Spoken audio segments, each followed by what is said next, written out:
Hey, what's going on, guys? We're going to talk about the top 3 lab markers you could potentially be ignoring that could be interfering with the gains you're making in the gym.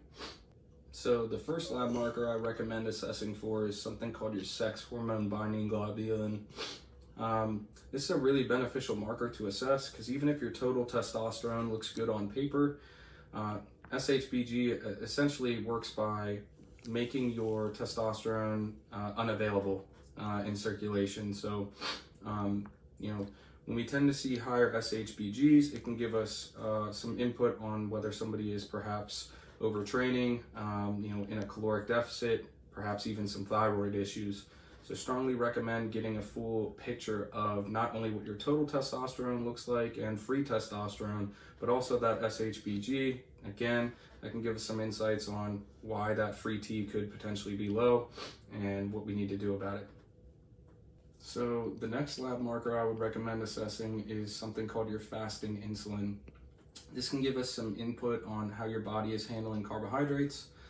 If we have elevated levels of insulin, that can let us know that perhaps you're insulin resistant. That will interfere with nutrient partitioning, being able to put on muscle mass, and increasing fat storage. The last lab marker I would recommend assessing for is something called your C-reactive protein. That gives us some insights on whether the body is dealing with any sort of chronic inflammation or anything like that. While it's not specifically telling us where the inflammation is coming from, it would let us know that it's there.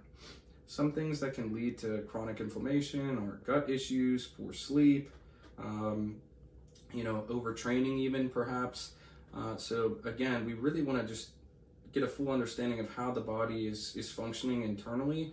And these are just 3 of the top lab markers that I like to look at personally in my own lab work in assessing to make sure I'm metabolically healthy and not causing any issues with my gains in the gym.